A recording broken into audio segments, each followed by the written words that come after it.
As the war gets worse and worse for Russia, its panicked and frightened forces are resorting to increasingly desperate measures. They've recently been seen ripping guns off their own tanks. That might sound like one of the most ridiculous moves an army could ever make, and in many ways it is. But it's also a sign of how the war has evolved, and how the Russian side, in particular, is having to make major changes in order to keep up the fight. Russia has always been one of the world's top tank-producing nations. Even back in the days of the Soviet Union, it invested heavily in tank design and development, churning out one model after another and finding new ways to push the boundaries of how powerful and resilient tanks could be. So, when the war with Ukraine began, Russia had literally thousands of tanks to call on. That included its latest and greatest models like the T-90M, as well as huge amounts of older Soviet-era tanks that had been stored in facilities across the country, ready and waiting for the day that the war broke out. And the Kremlin leaned heavily on its armor in the early stages of the war. Numerous reports emerged of huge Russian convoys and tank columns rolling over the borders and into Ukraine, with Russian commanders banking on their brute force tactics to overwhelm any opposition in their way. Unfortunately for them, things didn't go quite to plan. Ukraine defended well, and its soldiers and citizens found inventive and innovative ways to stop Russian armor in its tracks. They were aided by the fact that Russia had often misused its tanks, sending them into dangerous areas without sufficient support, for example. As time went by, the number of damaged and destroyed Russian tanks steadily grew. Eventually, it reached a point where Russian troops were forced to dig through old Soviet storage facilities to find decades-old tanks that were still semi-functional to roll out onto the battlefield and replace those that had been destroyed. Tanks dating all the way back to the 1950s were suddenly being deployed, but it didn't help. The losses kept mounting up as Ukraine, like Russia, began to master the art of drone warfare. Ukrainian forces quickly identified the weak points of enemy tanks and found ways to strike them, taking out millions of dollars worth of hardware with drones that cost a fraction of that amount. So Russia made an even bigger tactical decision. It decided to basically stop using tanks altogether in key frontline areas, like the Pokrovsk region, where Kremlin forces had been desperately attempting to capture the city of Pokrovsk, an important logistics and transport hub for many months now. Instead of having to deal with tanks and other heavy armor headed their way, Ukrainian forces found themselves facing off against small squads of troops, often on board simple civilian vehicles or sometimes without any wheels at all, marching on foot in a futile attempt to capture key pieces of land. At this point, one thing was clear. Russia simply couldn't afford to lose any more tanks. Its reckless and wasteful tactics had gone too far, its economy was suffering, its military was massively weakened, and its opposition was growing stronger, bolstered by support from allies across Europe and the NATO alliance. Russia had to do something to preserve the armor it had left and buy time to produce more tanks and fighting vehicles. So it adjusted its tactics, throwing men into the meat grinder without tanks to protect them, and relying more heavily on bombs, missiles and drones to deal significant damage to Ukrainian targets. Now, however, it appears that Russia has come full circle and decided to start using tanks and infantry vehicles once more. It's built up a gigantic force in the Donetsk region, close to the city of Pokrovsk. Some estimates suggest that there are up to 150,000 Russian troops amassing here, backed up by large numbers of tanks and armoured vehicles. It's the first time in months a major Russian armoured force like this has been seen, and it appears that the Kremlin had been saving up its tanks and other vehicles for this very moment, as it builds up to what might be the last big bloody battle for the fate of Pokrovsk, a battle that could change the face of the Eastern Front forever. As open source intelligence analyst John P. notes, slowly but surely, it's being proven that Russia was indeed holding back armor in the rear and reducing mechanized attacks to the bare minimum. Other intelligence analysts have been keeping a close eye on images and videos emerging from the Russian side in order to better understand what types of tanks exactly Russia is getting ready to use in the upcoming battle. They found evidence of many of the usual models like T-90s, T-72s and T-80 tanks, plus BMP and BTR infantry fighting vehicles. However, analysts have also spotted some very unusual additions to the Kremlin convoy, including tanks that have had their guns and turrets taken off, transforming them into something closer to armoured personnel carriers than true tanks. The news was shared by the X account AFV Recognition in a post on September 22. Russian T-72 variant with an improvised armoured superstructure. It appears it doesn't have a turret due to the angling of the superstructure and the lack of any main armament protruding out of the superstructure. It also doesn't appear to be a BREM, Armoured Recovery Vehicle, or IMR, Armoured Engineered Vehicle, due to the lack of a crane or digger. It's most likely a T-72 converted for transporting assault infantry as close to objectives as possible under cover. This is made possible by what appear to be frequency jamming devices on top of the improvised superstructure and the sheer amount of barbed wire there to pre-detonate FPV drones. I've come to the conclusion that it's a T-72 variant due to the cutout exhaust louvre on the left side. Notably, there's also what appears to be a hatch above the exhaust, the mudguard width on the tracks, and the frontal hull shape. It's worth noting that it has a 4S22 ERA boxes on the hull sides. The post was accompanied by a video showing the bizarre tank in motion. It's clear to see that this was originally a tank, and most likely a T-72, as AFV Recognition states, but has had its offensive equipment removed. Its body has also been coated with razor wire and other anti-drone armour, like metal spines.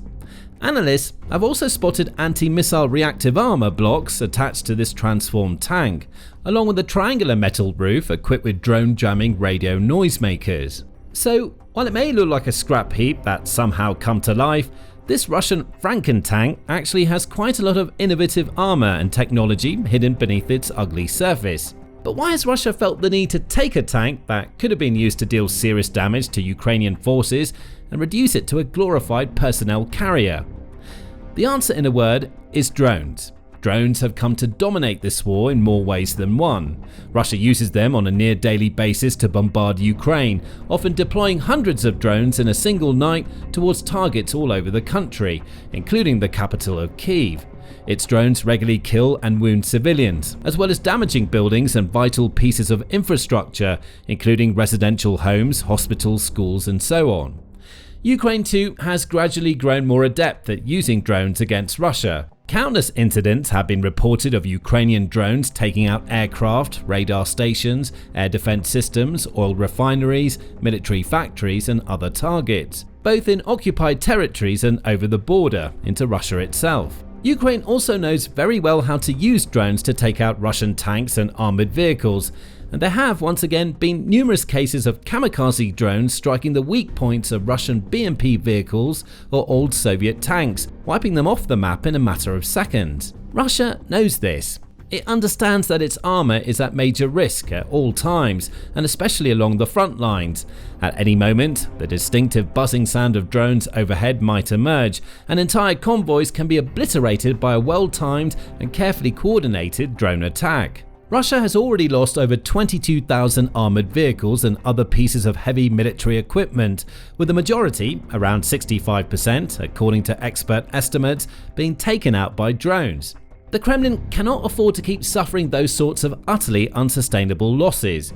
At the same time, it also understands that it needs to use its armour if it wants to finally make a genuine, impactful breakthrough in places like Pokrovsk to push on and take the territory it needs. The only answer, therefore, is to find ways to make its armoured vehicles much more resilient to drone attacks. Hence, tanks like this one, modified to the point where they're almost unrecognisable and equipped with all sorts of anti-drone add-ons and technologies. Tanks like this aren't really tanks anymore. They're glorified personnel carriers designed with one thing in mind: survivability. This T-72 isn't going to deal damage on the battlefield. Instead, its duty is clear: keep the troops inside safe for as long as it takes to get to the front lines so they can then roll out and launch an assault. The tank is little more than a shell, made to shield those inside against drones, artillery and missiles. Its bizarre appearance doesn't really matter, as long as it's strong enough and fast enough to do its job. But why couldn't Russia simply rely on its existing infantry fighting vehicles and armoured troop carriers to do that job instead? Quite simply, because they're not strong enough. Vehicles like the Russian BMP were not made with drone warfare in mind. They're not suitable for this kind of conflict. In a world of kamikaze drones, they are in effect obsolete because it only takes one drone to take out an entire BMP in the blink of an eye, likely killing all those inside in the process. Drones can, of course, take out tanks as well, but it's usually a much tougher task.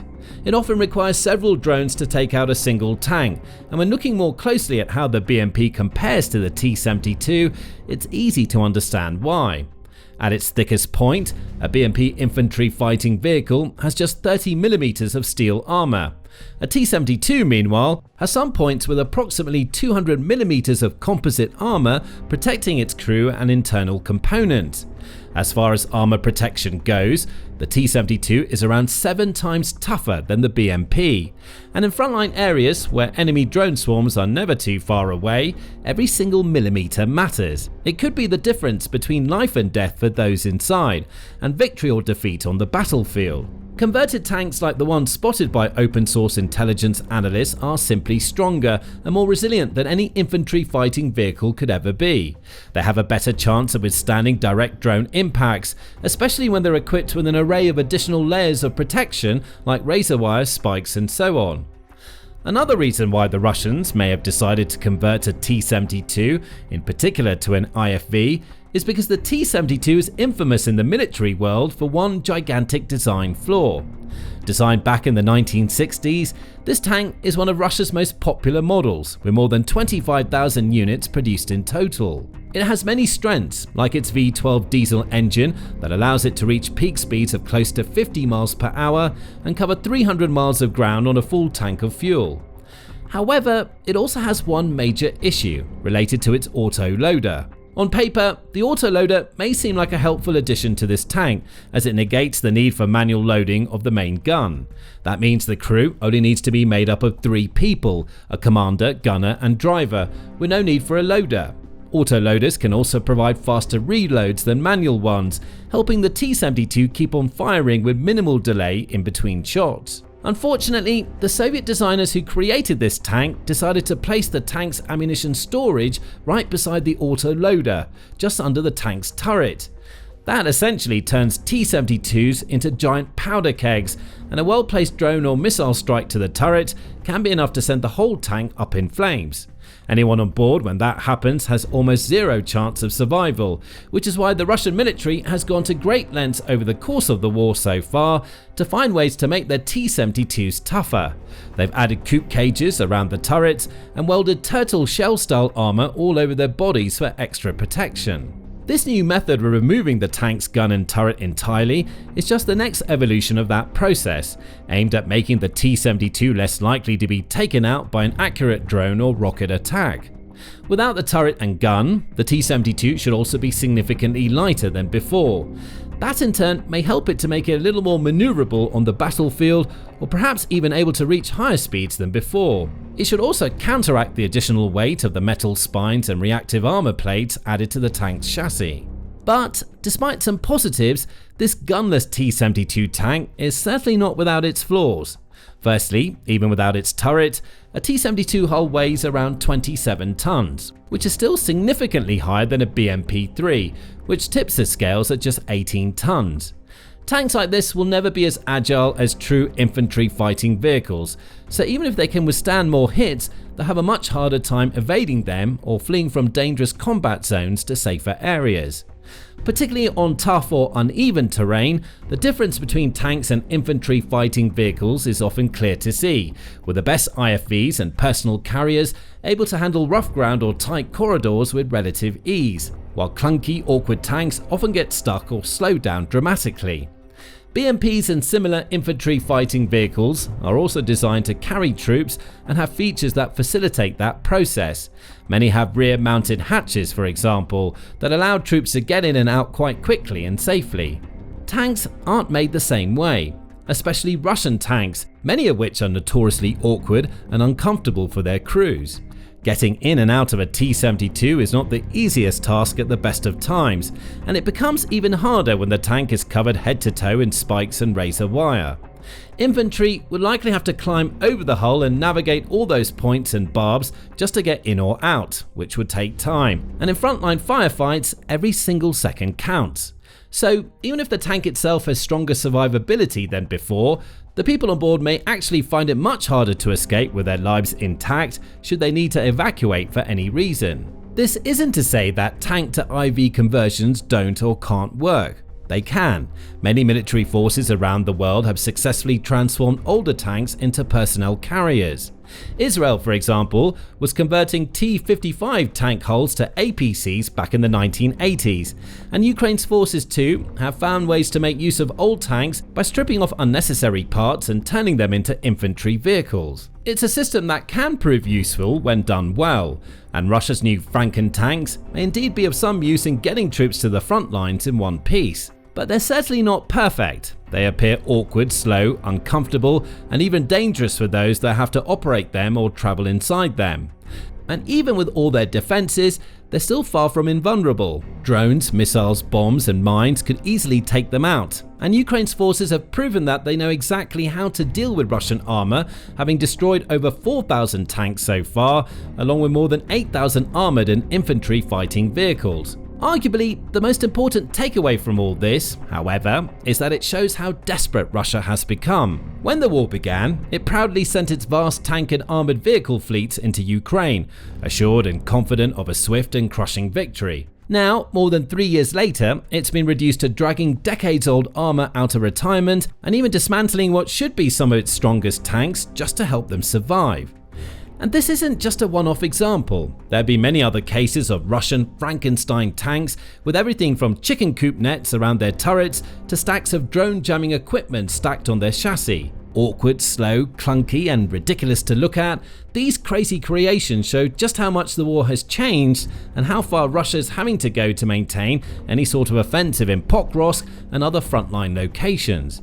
With Ukrainian drones getting stronger all the time, even these new defenses may not be enough to prevent more costly losses for the Kremlin. Now, learn more about Russia's tragic tank situation in our recent breakdown, looking at the real reasons why the Kremlin has been forced to turn its tank tactics upside down to survive. Or for a more up-to-date look at what exactly is going on in Ukraine, check out our video looking at how Ukraine's relentless drone campaign has given Putin a veritable week from hell. And finally, make sure to subscribe to our channel too, so that you can be among the first in the world to find out about the latest big developments from the front lines of Ukraine and news from other important conflicts around the world.